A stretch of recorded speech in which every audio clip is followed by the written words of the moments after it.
Assalamualaikum warahmatullahi ta'ala wabarakatuh. Alhamdulillahi rabbil alamin. Wabihi nasta'inu ala umuri dunya waddin. Wassalatu wassalamu ala ashrafil anbiya'i wal mursalin. Sayyidina wa maulana Muhammadin wa ala alihi wa sahbihi ajma'in amma ba'du.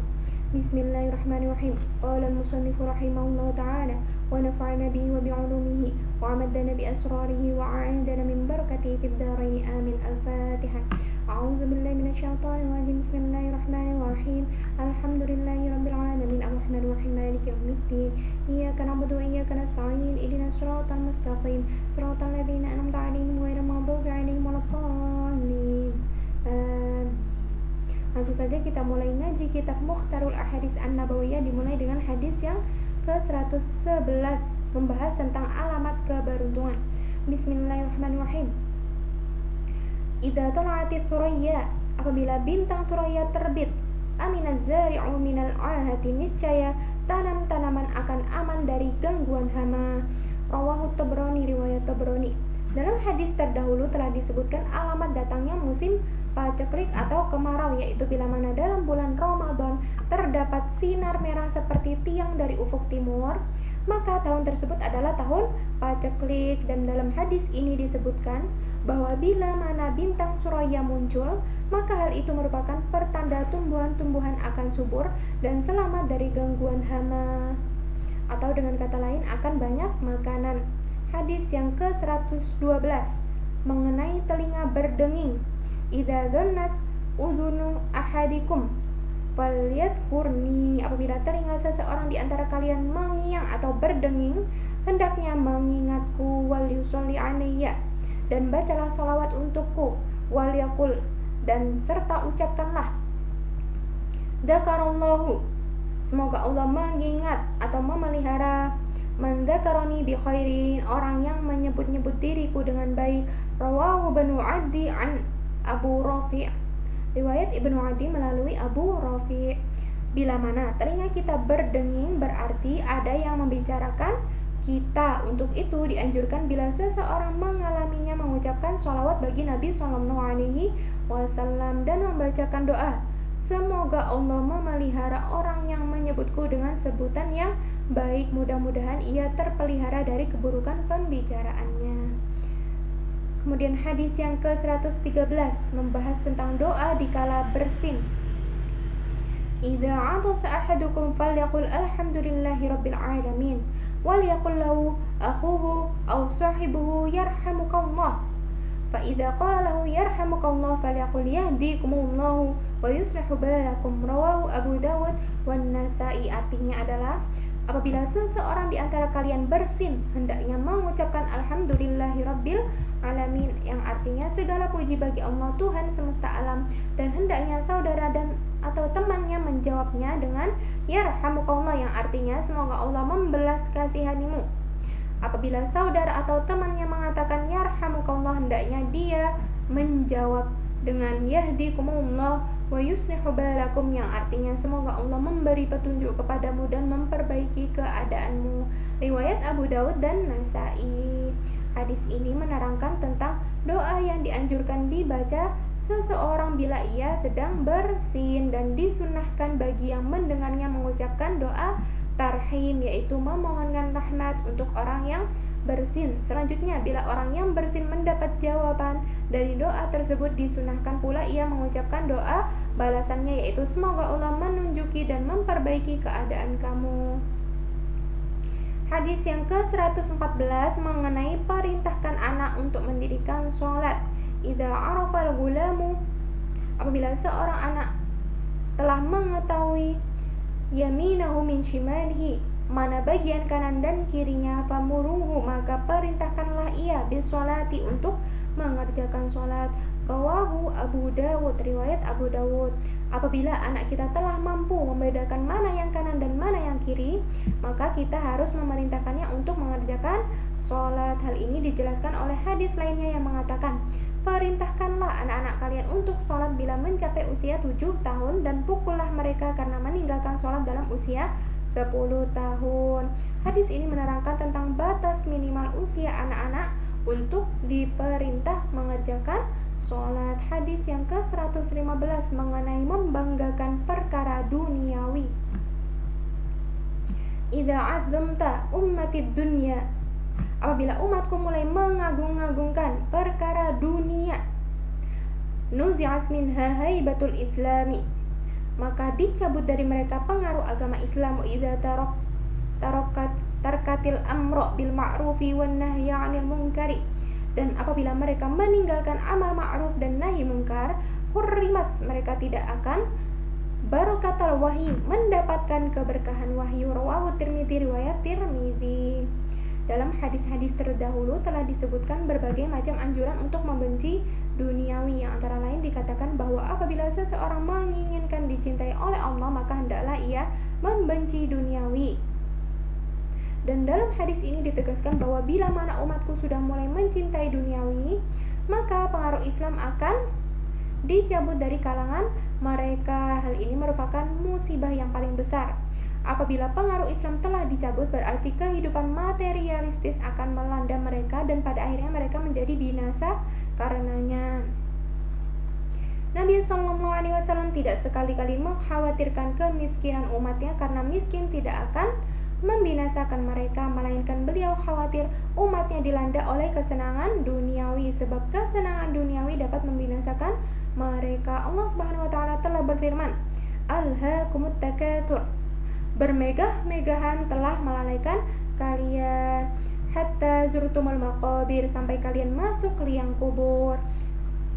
Quran surat At-Takatsur ayat 1 sampai 2. Dalam ayat yang lain Allah Subhanahu wa taala telah berfirman, "Kalla innal insana layatgha," artinya ketahuilah sesungguhnya manusia benar-benar melampaui batas karena dia melihat dirinya serba cukup. Ar-ra'ahu istaghna. Quran surat Al-Alaq ayat 6 sampai 7. Kemudian bila mana amar ma'ruf dan nahi mungkar ditinggalkan oleh mereka, maka mereka tidak memperoleh berkah wahyu, atau dengan kata lain mereka akan menjadi lemah dan hina sehingga menjadi bahan cemoohan atau ejekan dari musuh-musuh Allah sekalipun jumlah mereka cukup banyak. Hadis yang ke-116 membahas tentang yang melenyapkan pahala sholat Jumat.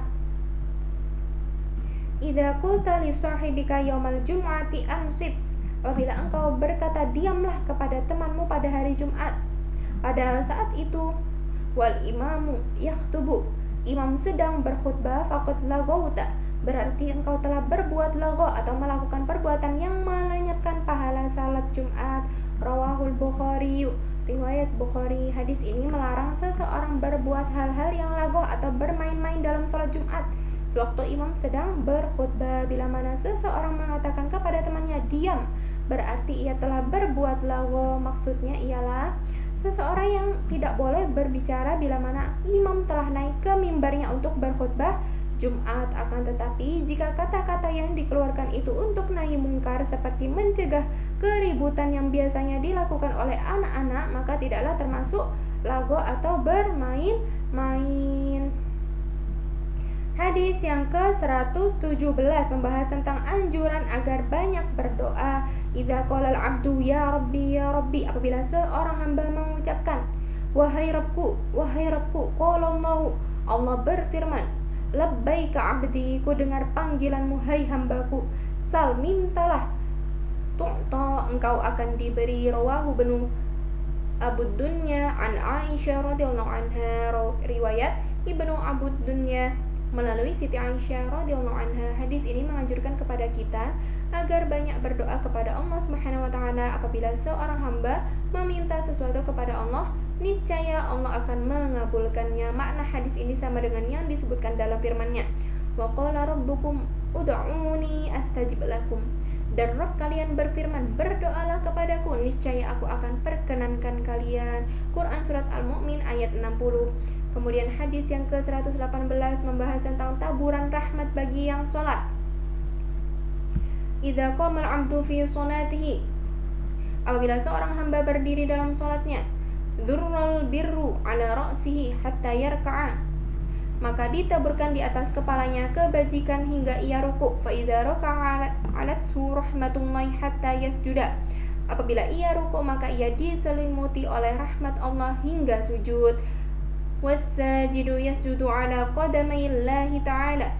Orang yang bersujud dalam sholatnya berarti ia sedang sujud di hadapan Allah Subhanahu wa taala. Falyas'al wal yarghab, karena itu hendaknya ia meminta dan mendekatkan diri kepadanya. Rawahu Sa'id bin Mansur an Abi Umar mursalan. Riwayat Abu Sa'id ibnu Mansur melalui Abu Ammar secara mursal. Dalam hadis lain disebutkan bahwa sholat itu adalah mi'rajnya orang mukmin. Tidaklah heran apabila dalam hadis ini disebutkan bahwa bila mana seorang hamba melakukan sholatnya, maka rahmat dan kebajikan diturunkan kepadanya dan meliputi seluruh tubuhnya. Dan dalam hadis lainnya disebutkan bahwa saat-saat yang paling dekat bagi seorang hamba terhadap Rabbnya ialah sewaktu ia sedang bersujud. Bila mana seorang sedang sholat berarti ia sedang bermunajat kepada Allah dan berada di dekatnya, dan lebih dekat lagi sewaktu ia dalam keadaan bersujud. Oleh karena itu maka dianjurkan hendaknya ia memohon kepada Allah sewaktu ia sedang bersujud, niscaya doanya akan dikabulkan. Hadis yang ke-119 membahas tentang setan menangis karena anak Adam membaca ayat sajdah. Idza qara'a banu Adam as-sajdata, apabila anak Adam membaca ayat sajadah, fasajada, lalu bersujud, i'tazala syaitanu yabki, maka setan menangis. Yaqulu, seraya mengatakan, ya wailahu umira banu adama bisujudi, celakalah anak Adam diperintahkan untuk bersujud. Fasajada falahul jannatu, ia mau bersujud karena itu baginya adalah surga. Wa umirtu bisujudi, sedangkan aku diperintahkan untuk bersujud.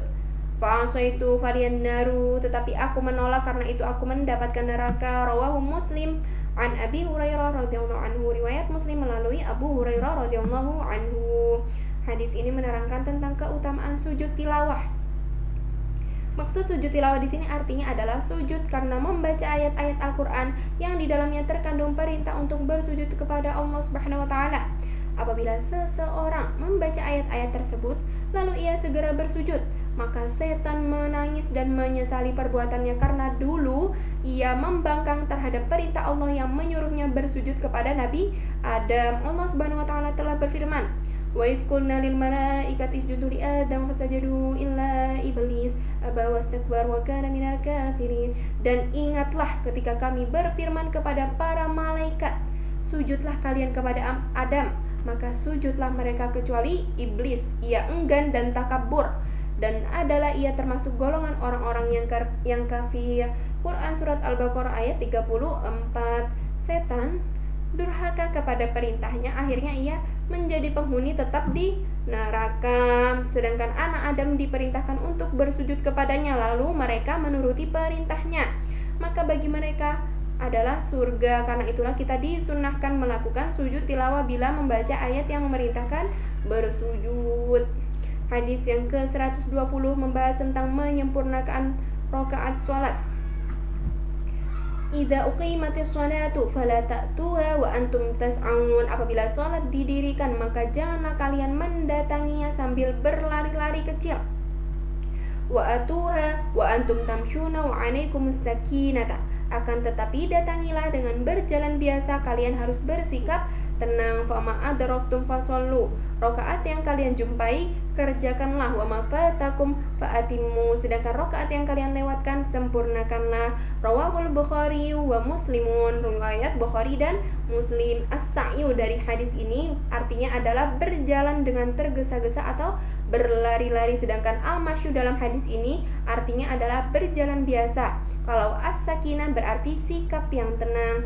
Dalam hadis terdahulu telah disebutkan bahwa apabila kalian hendak pergi sholat, maka berjalanlah dengan tenang, kerjakanlah rakaat yang kalian jumpai dan sempurnakanlah rakaat yang ketinggalan. Hadis ini mempunyai makna yang sama dengan hadis tersebut. Hanya saja dalam hadis ini dijelaskan dengan keterangan yang terinci, yaitu apabila kalian hendak sholat berjamaah di masjid, janganlah kalian berjalan dengan terburu-buru atau tergesa-gesa, akan tetapi berjalanlah biasa saja dan tenanglah dalam langkah-langkahmu. Kerjakanlah sholat yang kalian jumpai bersama imam dan sempurnakanlah sholat yang terlewatkan. Baik, kita cukupkan ngaji kitab Mukhtarul Ahadits An-Nabawiyah pada hari ini. Semoga dapat memberikan manfaat dan keistifadahan bagi kalian semua. Sebelum saya menutup pengajian hari ini, alangkah baiknya kita bersama-sama membaca doa terlebih dahulu. Bismillahirrahmanirrahim. Ya Rabbana a'tarafna bi annana aqtarafna wa annana asrafna على لدى أشرفنا فتب علينا توبة تغسل كل حوبة واستر لنا العورات وآمن الروآت واغفر لوالدينا ربي ومولودنا وآل والإخوان وسائر الحنان وكل ذي محبة أو جيرة أو صحبة والمسلمين أجمع آمين ربي أسمع فضلا وجودا منا لا باكتساب منا بالمصطفى الرسول نحظى بكل سوى صل وسلم ربي عليه عد الحب وآله والصحب عدد الصحب والحمد لله في البدء والتناهي آمين آمين يا رب العالمين. الفاتحة.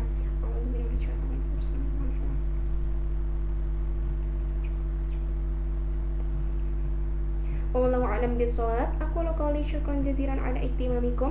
أرجو منكم مع السلامة والسلام عليكم ورحمة الله تعالى وبركاته.